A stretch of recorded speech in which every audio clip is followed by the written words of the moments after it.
It's a dream for many people, owning a lake home. It can be a way to enjoy family time, relaxing on the weekends, or it can be a good source of income if rented out. But a Lake Madison home has turned into a nightmare for its owner after his tenant shot and killed his fiancée in the house. Now, nearly 3 years later, Joseph Schmidt's former landlord says he's still paying a huge price for a crime that is not his own. It just happened in his house. Angela Kennecke is looking into how a property seizure can drag on with no end in sight in tonight's KELOLAND News investigation. This Madison Lake house sits literally frozen in time, nearly 3 years after a horrific crime was committed here. Well, according to court papers, late Wednesday night, Joseph Schmitz called 911 saying he shot his fiancée, Karina Booth, because she tried to stab him. Investigators put up the yellow crime tape as they mapped out the scene. For an entire year, I couldn't enter.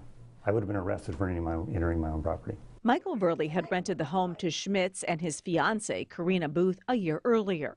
On April 27th of 2016, Schmitz shot Booth multiple times in the lower level of the home. She's no longer on this earth, and I have a lake home to complain about. So, I took it with a grain of salt that, yeah, I'm really, really lucky. Verley didn't object to his home being seized as evidence in the case. But as more time passed, he says he inadvertently also became a victim. I don't believe that I started out a victim, but 4 to 6 weeks is a normal crime scene. After 4 to 6 weeks, I've been denied access to my property for 2 years and 9 months.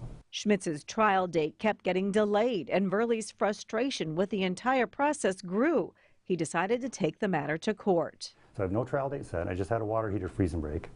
I'm getting no response, nothing from the state.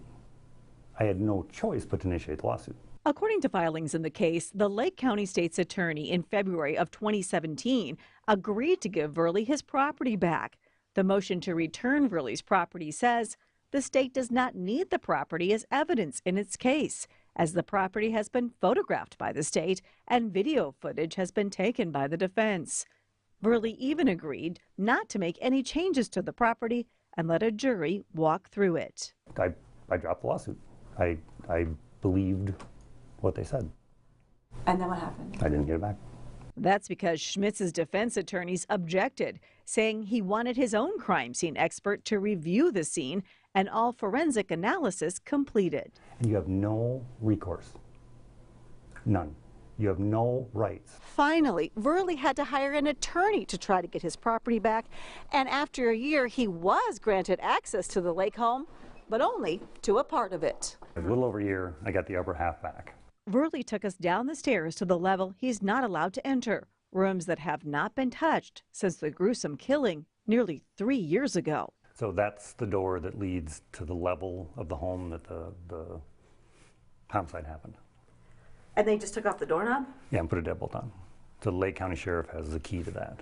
Then in January, Verley thought the whole ordeal was finally coming to a close. Well, just in, KELOLAND News has learned a Madison man now admits to killing his fiancée. Schmitz pleaded guilty to first-degree manslaughter in the death of Karina Booth. But Verley remains locked out of his lower level. What's your frustration level with this? Is there an 11 on the scale?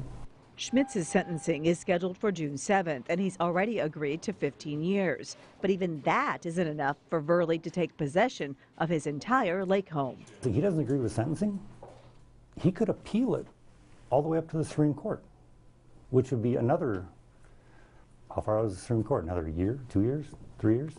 It's a crime scene, but that cannot be an infinite year after year. There has to be some checks and balances. Verley says he's out about $50,000 when you figure in what it's costing him to pay for the home he can't fully use and lost income from renters. This has been an insane financial burden for me. And the thing is, I'm bearing the sole financial burden for this situation. He's had hundreds of thousands of dollars spent on his defense, expert witnesses. I'm just making a monthly payment on a house that I can't use. If this can happen to me, it can happen to you. It can happen to anybody. I contacted Schmidt's defense attorney, Mike Butler, to ask why the defense wouldn't agree to give Verley his home back.